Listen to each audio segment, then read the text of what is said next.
أيها الذين آمنوا إذا لقيتم الذين كفروا زحفا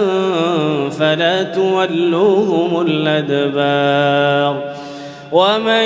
يولهم يومئذ دبره إلا متحرفا لقتال أو متحيزا إلى فئة فقد باء بغضب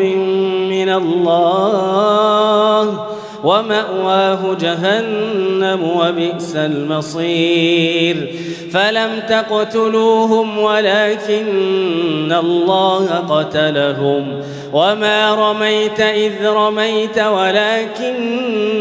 الله رمى وليبلي المؤمنين منه بلاء